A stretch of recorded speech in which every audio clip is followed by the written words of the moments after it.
narito isang kaugalian.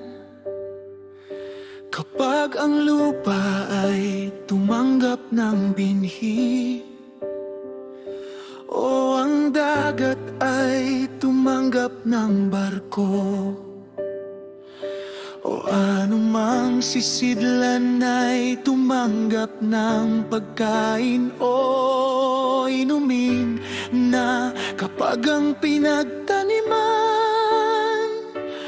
o pinaglagyan nito ay nasira, ang bagay na iyon ay tinanim o inihagis doon o tinanggap ay nasisira rin at hindi nananatili sa atin.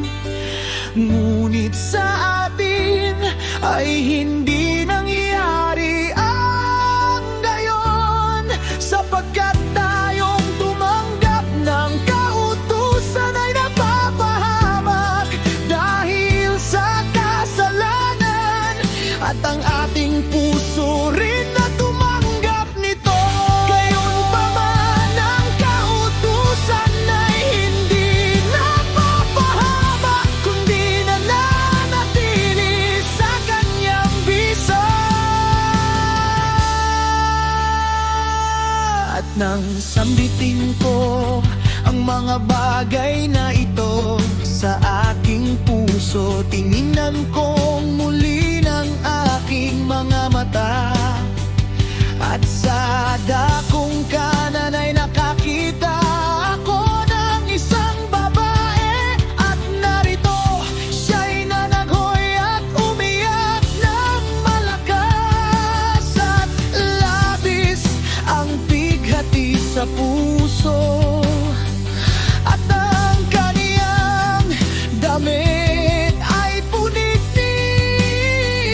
at may abo sa kanyang ulo.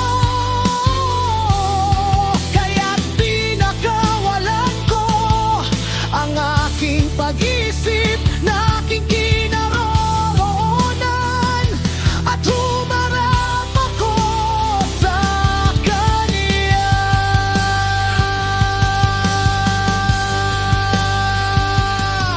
At sinabi sa kanya, bakit ka umiyak? Bakit ka lubhang nagdadalamhati? At sinabi niya sa akin, Panginoon, pabayaan ninyo muna ako upang ako'y magdalamhati at magdagdag sa aking kalungkutan, sapagkat ako'y lubhang nabagabag sa aking isip at napakababa ng aking kalagayan. At sinabi ko sa kanya, ano ang nangyayari sa iyo? Sabihin mo sa akin. Sinabi niya sa akin, ako na iyong lingkod ay naging bawd at walang anak, bagamat may asawa ako sa loob ng 30 taon. At sa 30 taong iyon ay wala akong ginawa araw at gabi at bawat oras, kundi ang manalangin sa kataas-taasan. Pagkalipas ng 30 taon ay dininig ako ng alahaya, Aba, Yahawa na iyong lingkod. Tiningnan ang aking kahirapan, isinaalang-alang ang aking kabigatian, at binigyan ako ng isang anak na lalaki. At ako'y lubos na nagalak sa kanya.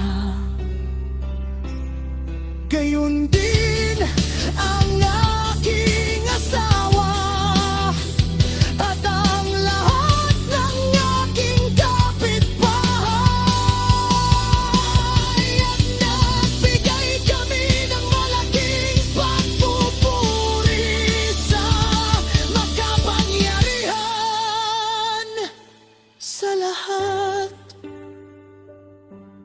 At pinalaki ko siya ng may malaking paghihirap.